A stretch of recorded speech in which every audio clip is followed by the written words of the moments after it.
अखेर शेतकरी बांधवांची भरपूर दिवसांची प्रतीक्षा संपलेली आहे। कारण आजपासून पात्र शेतकऱ्यांच्या खात्यामध्ये पीक विम्याचे पैसे हस्तांतर सुद्धा होणार आहेत। बघा शेतकरी बांधवांनो, भरपूर दिवसांपासून तुम्ही सुद्धा आमच्याकडे विचारपूस करत होता की पीक विम्याचे पैसे कधीपासून हस्तांतर होतील। तर बघा आज राज्याचे मुख्यमंत्री देवेंद्र फडणवीस साहेब, राज्याचे नवीन कृषी मंत्री दत्तात्रय मामा भरणे यांच्या माध्यमातून सर्वात मोठी अपडेट सुद्धा आलेली आहे। तर ही अपडेट म्हणजे आजपासून पात्र शेतकऱ्यांच्या खात्यामध्ये पीक विम्याचे पैसे हस्तांतर सुद्धा होणार आहे। म्हणजे शेतकरी बांधवांनो, तुमचं केळी पिकाचं नुकसान झालेलं असेल, कापूस पिकाचं नुकसान झालेलं असेल, सोयाबीन पिकाचं नुकसान झालेलं असेल, म्हणजे टोटल मिळून 60 पिकांची नावे यामध्ये सांगण्यात आलेले आहे। त्यामुळे तुमचं या 60 पिकांपैकी कोणतेही पीक असेल आणि त्या पिकाचं नैसर्गिक आपत्तीमुळे नुकसान झालेलं असेल,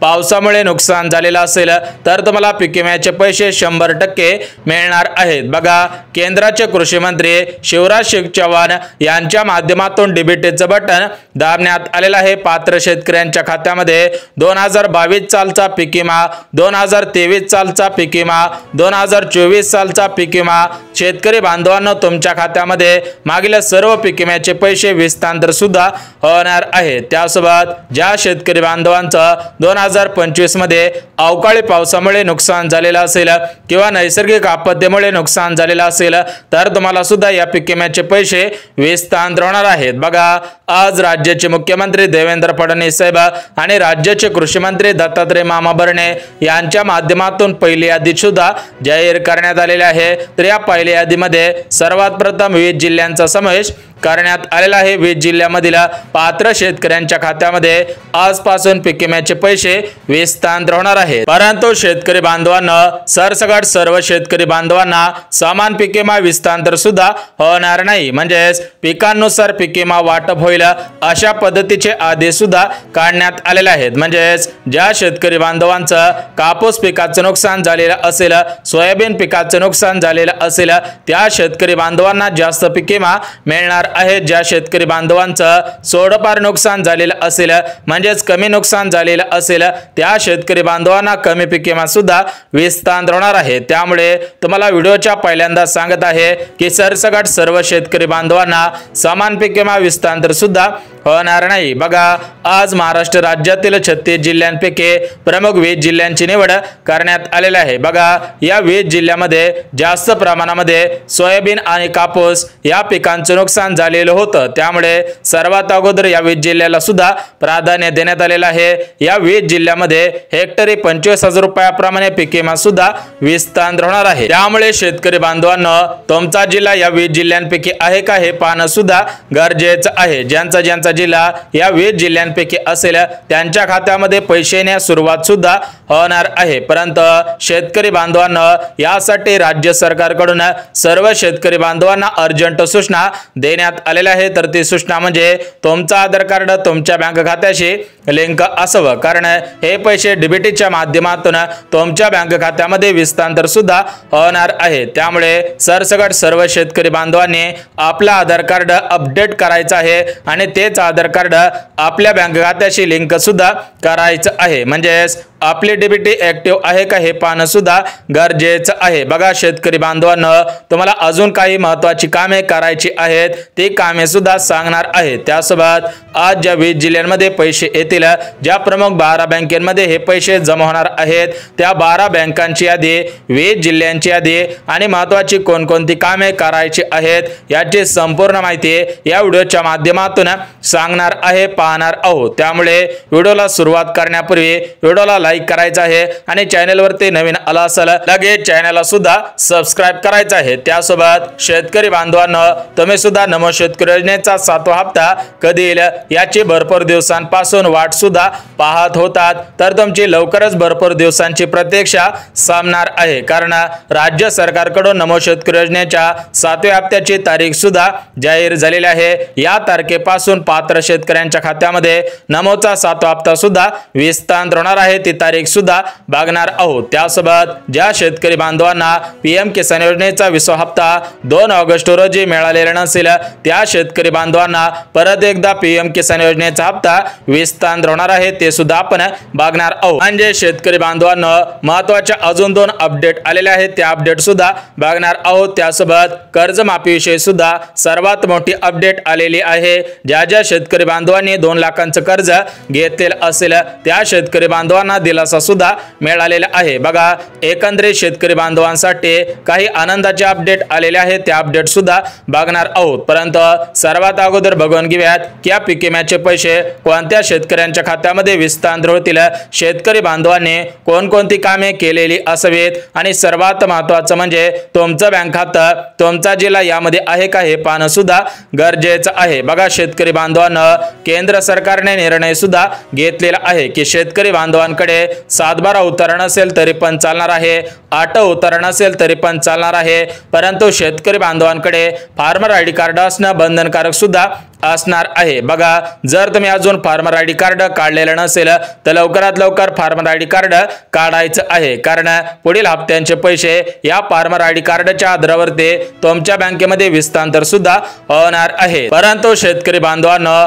आज राज्याचे कृषी मंत्री दत्तात्रय मामा भरणे यांच्या माध्यमातून डीबीटीचं बटन दाबण्यात येणार आहे। आज दुपारपासून पात्र शेतकऱ्यांच्या खात्यामध्ये हे पैसे विस्तार होण्यास सुरुवात सुद्धा होणार आहे। परंतु या पीक विम्यामध्ये फक्त 2024 चा पीक विमा मिळणार नाही, त्यासोबतच तुमच्या खात्यामध्ये 2022, 2023, 2024 आणि 2025 चा सुद्धा पीक विमा मिळणार आहे। कारण मागच्या काही दिवसांमध्ये पीक विमा कंपन्यांकडून शेतकऱ्यांच्या खात्यामध्ये पीक विम्याचे पैसे सोडण्यात आलेले नव्हते, त्यामुळे राज्य सरकारकडून राबवली जाणारी 1 रुपयामध्ये पीक विमा योजना होती, तर ते 1 रुपयामध्ये पीक विमा योजना त्याच्यामध्ये काही बदल सुद्धा करण्यात आलेले होते। बघा काही बोगस शेतकरी बांधवांनी सुद्धा अर्ज केलेले होते, अशा बोगस शेतकरी बांधवांना या पीक विम्याचे पैसे मिळणार नाहीत। जे शेतकरी बांधव खरोखर लाभार्थी असतील, ज्यांचं नुकसान झालेलं असेल त्यांनाच या पीक विम्याचे पैसे विस्तार होणार आहे। तर त्याच्यासाठी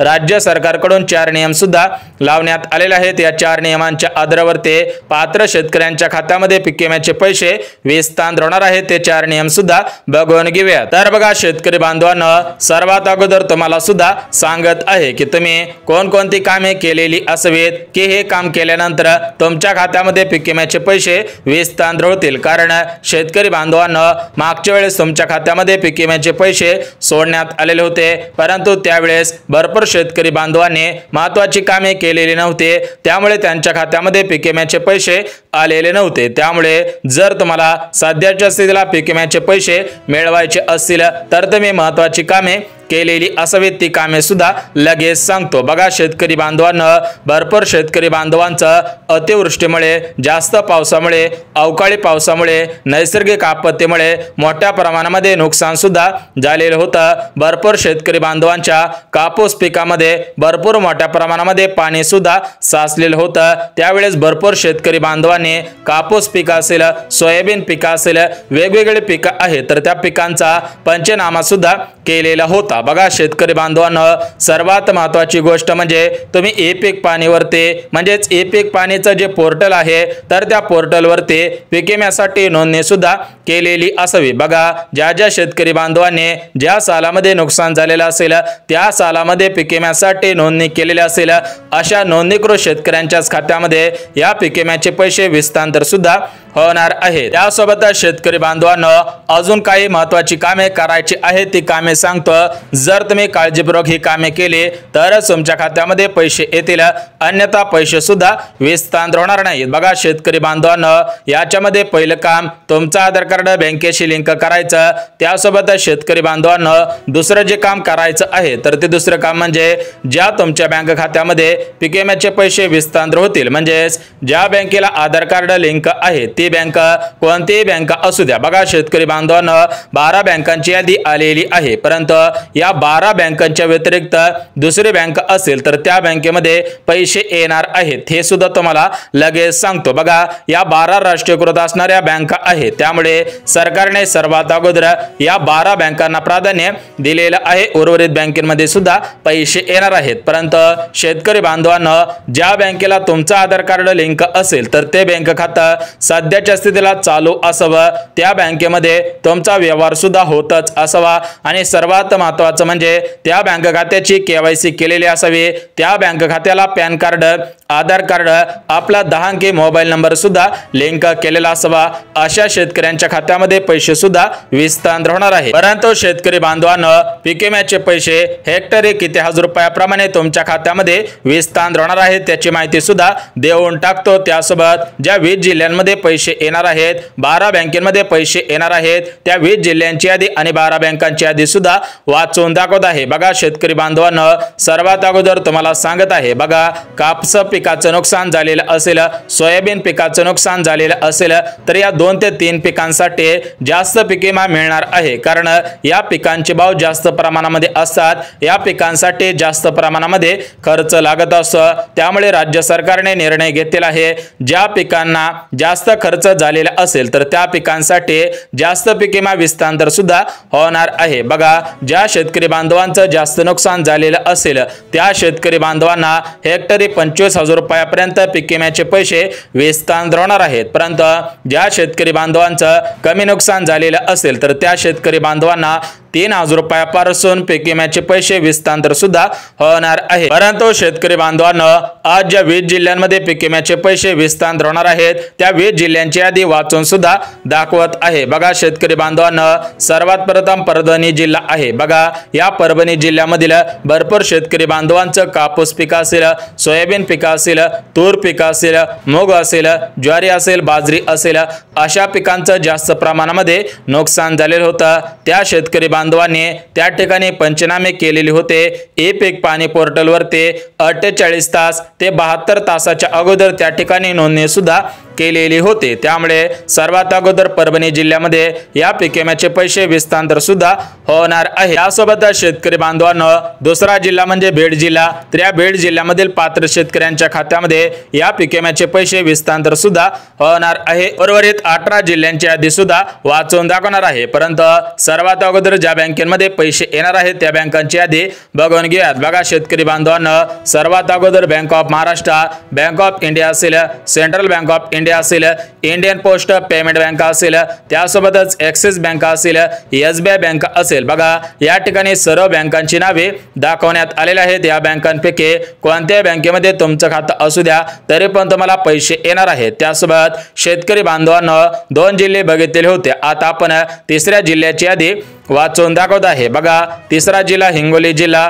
त्यानंतर चौथा जिल्हा नांदेड जिल्हा, 5वा जिल्हा लातूर जिल्हा। बघा या प्रमुख 5 जिल्ह्यांमध्ये पैसे येणार आहेत। त्यासोबत 6वा जिल्हा धाराशिव जिल्हा, 7वा जिल्हा अकोला जिल्हा, 8वा जिल्हा छत्रपती संभाजीनगर, 9वा जिल्हा गडचिरोली जिल्हा, 10वा जिल्हा चंद्रपूर जिल्हा। बघा या 10 जिल्ह्यांमध्ये पैसे येणार आहेत। उर्वरित 10 जिल्ह्यांची यादी सुद्धा वाचून दाखवणार, त्यामुळे शेतकरी बांधवांनो हा व्हिडिओ कुठेही स्किप न करता अगदी शेवटपर्यंत पाहणं गरजेचं आहे, कारण अजून तुम्हाला काही महत्त्वाची कामे करायची आहेत किंवा तुम्ही याच्या अगोदर ही कामे सुद्धा केलेली असावीत। बघा याच्यामध्ये पहिलं काम म्हणजे ई पीक पाणी पोर्टलवरती तुम्ही अगोदर नोंदणी केलेली असावी, म्हणजेच ज्यावेळेस 1 रुपयामध्ये पीक विमा योजना सुरू होते त्यावेळेस तुम्ही सुद्धा ई पीक पाणी या पोर्टलवरती नोंदणी केलेली असावी। तुम्ही नोंदणीकृत असणारे शेतकरी बांधव सुद्धा असायला पाहिजे। त्यासोबत दुसरं काम फार्मर आयडी कार्ड काढायचं आहे। फार्मर आयडी कार्ड बंधनकारक सुद्धा करण्यात आलेलं आहे। त्यासोबत आपल्या बँक खात्याची KYC। बघा अशी काही महत्त्वाची कामे होते, ते महत्त्वाची कामे तुम्हाला सुद्धा सांगितलेली आहेत, तुम्ही सुद्धा काळजीपूर्वक ही कामे करणं गरजेचं आहे। तर बघा शेतकरी बांधवांनो 20 जिल्ह्यांपैकी 10 जिल्ह्यांची यादी वाचून दाखवलेली होती, उर्वरित 10 जिल्ह्यांची यादी सुद्धा वाचून दाखवत आहे। बघा शेतकरी बांधवांनो याच्यामध्ये सातारा जिल्हा आहे, रायगड जिल्हा आहे, अकोला जिल्हा आहे, त्यासोबतच नागपूर जिल्हा, बुलढाणा जिल्हा आहे, यवतमाळ जिल्हा आहे, त्यानंतर गडचिरोली जिल्हा आहे। बघा शेतकरी बांधवांनो हे शेतकरी बांधवांचे जिल्हे आहेत, त्यामुळे सर्वात अगोदर या 20 जिल्ह्यांमध्ये पैसे येणार आहेत। परंतु सरसकट सर्व शेतकरी बांधवांना समान पीक विमा वाटप होणार नाही। काही शेतकरी बांधवांना हेक्टरी 5,000 रुपये मिळतील, काही शेतकरी बांधवांना हेक्टरी 10,000 रुपये मिळतील, काही शेतकरी बांधवांना हेक्टरी 15,000, तर काही शेतकरी बांधवांना त्याच्यापेक्षा जास्त सुद्धा पैसे मिळणार आहेत। म्हणजेच तुमच्या पिकानुसार तुमच्या खात्यामध्ये या पीक विम्याचे पैसे विस्तार होतील। त्यामुळे सर्व शेतकरी बांधवांनी हे कामे सुद्धा करायची आहेत। बघा, कालच केंद्राचे कृषी मंत्री शिवराज सिंह चौहान यांच्या माध्यमातून परिपत्रक सुद्धा काढण्यात आलेलं होतं। त्यांच्या माध्यमातून हे डीबीटीचं बटन दाबण्यात आलेलं आहे। पात्र शेतकऱ्यांच्या खात्यामध्ये पीक विम्याचे पैसे विस्तार होण्यास सुरुवात सुद्धा होणार आहे। बघा शेतकरी बांधवांनो, हे वितरण पुढचे 3 दिवस अशाच पद्धतीने सुरू सुद्धा राहणार आहे। त्यामुळे काळजी करायची गरज नाही।